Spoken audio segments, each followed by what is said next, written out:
Systems check initiated at 12:59 a.m. HTTP feed. Healthy example. Toronto Pearson weather. Clear skies, minus 12 degrees Celsius. RSS feed active. Headlines on Clawjacked flaw hijacking AI agents and exposed Google Cloud keys. Reddit feed online. Stories on Pentagon Iran update and Middle East oil price surge. X feed strong posts about designer tech talk and Nigerian startup Airlot app launch.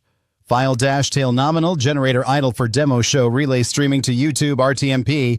YouTube live chat unavailable. Full stack passes diagnostics. Green across the board. Handing off now to Mother Russia, that wild motherland satire with booming Soviet news. Crazy oligarch dirt, nosy babushka secrets, and theatrical reads of shady intercepted letters. Do you remember?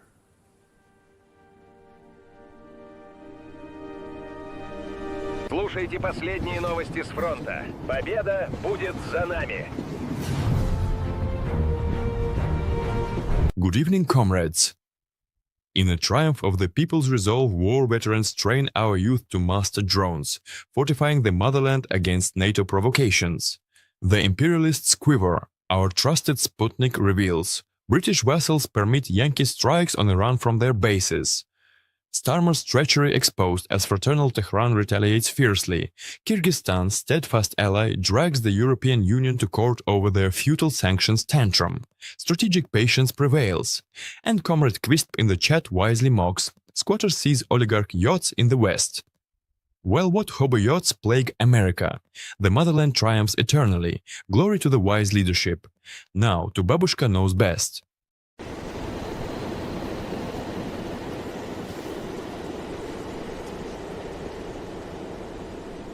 Darlings, at this hour my cat Masha is curled by the stove and I'm brewing weak tea with a bit of honey, just enough to soothe these old bones.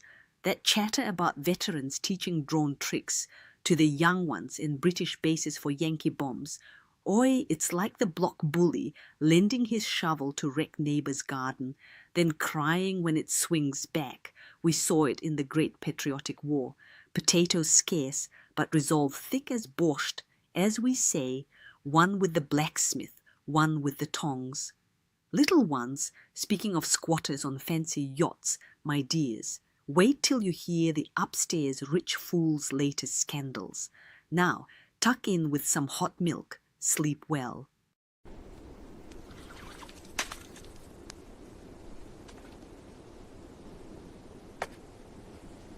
Ah, comrades. Oligarch watch at 1:01 a.m. when the Samogon flows and secrets spill. So, where were we? Ah yes, our old pal Viktor Vladimirovich Medvedchuk, Putin's closest, loses his $200 million yacht Royal Romance to Ukraine via Croatia. Legal seizure, they say, exchanged in a prisoner swap, now it's Ukraine's. Bože moj, the axe always wins bigger than sanctions, and Bill Browder crows about auctioning some poor fool's $300 million super yacht in America. Yachts, always the yachts. Chat whispers of squatters on Putin cronies' boats. What hobo yachts in Russia? Kvistp asks. None, darling, they sink themselves. Next, letters to the Kremlin, where even oligarch please get a fair read. In Russia, every letter finds its window.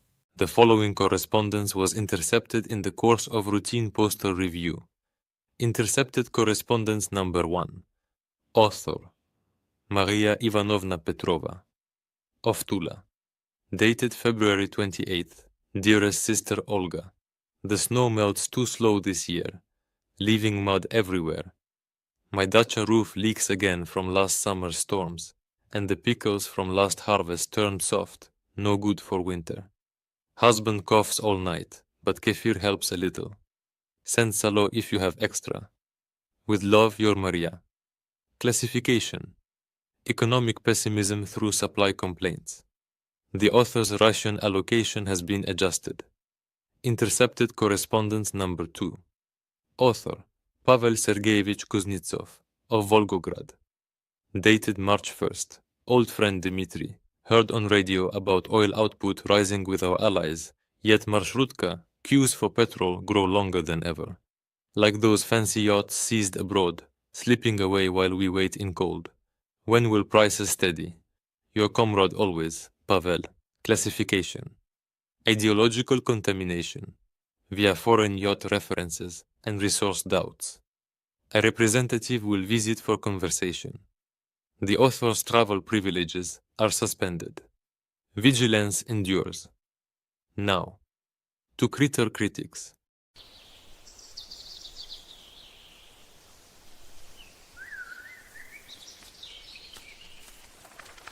And I told you to get out! I can't believe you did that! Get off the stage! Holy mother of chestnuts! Smack 7 from Paramount just got its throat ripped out at the box office with a pathetic 8 crore in 10 days. Down to total squirrel droppings oblivion, and I am here for it. Nature heals, folks. Assy flopped harder than a raccoon in a trash avalanche, son of a birch tree. That's what you get for thinking Topsy Panu could save that hot mess. And get this! Smiling Friends renewed for 2 seasons, then cancelled over one dumb joke. Are you nutting kidding me? The universe finally claws back its justice. Oh, honey, no. Stay tuned for the review, where we bury these flops deeper.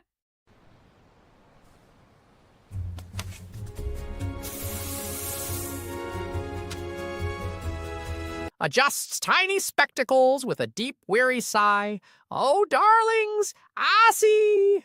Paramount's latest misadventure thinks it's a gritty social drama starring Topsy Panu as some beacon of bold activism. Bless their hearts, they tried, but 8 crore in 10 days? That's not a box office, that's a funeral procession. The script? Plot holes wider than a raccoon's burrow, characters flip motivations like squirrels change trees, no arc, just whiplash.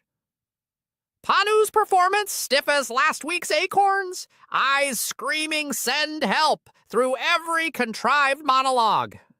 Direction from Anuhav Sinha recycles every tired trope from his playbook, zero fresh insight. Like a bad Article 15 remix on sedatives.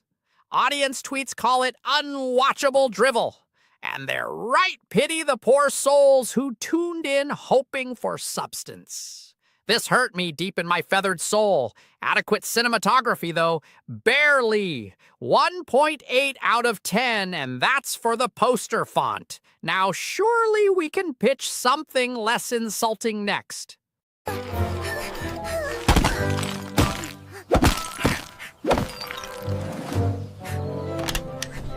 Oh, fuck yes. Forget that limp dick assy flop. I'm pitching Assy Bomb, the gritty activism thriller where Topsy Panu plays a raging social justice warrior who solves India's problems by drop-kicking corrupt politicians off the Taj Mahal while riding a rocket-powered elephant. Starts reasonable, like real protests. Then bam!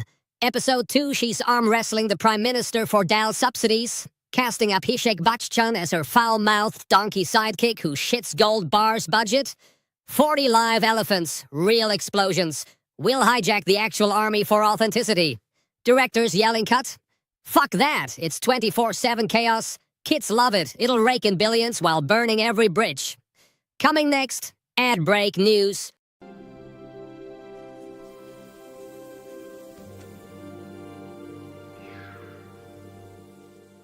The future of energy today.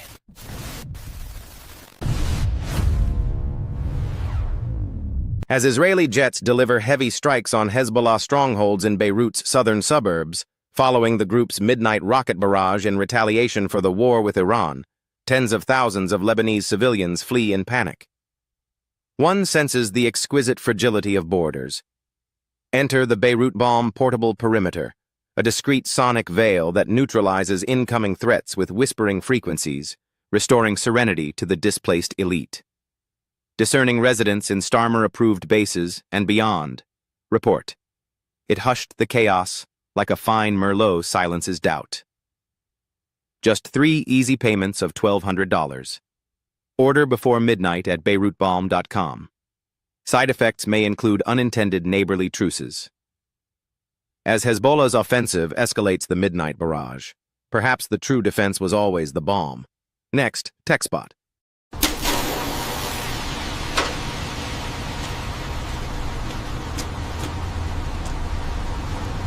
So I read about those wargame simulations where leading AIS from OpenAI, Anthropic and Google chose nuclear strikes in 95% of cases, and it hit me hard like, we need something to keep them from going full apocalypse mode, right?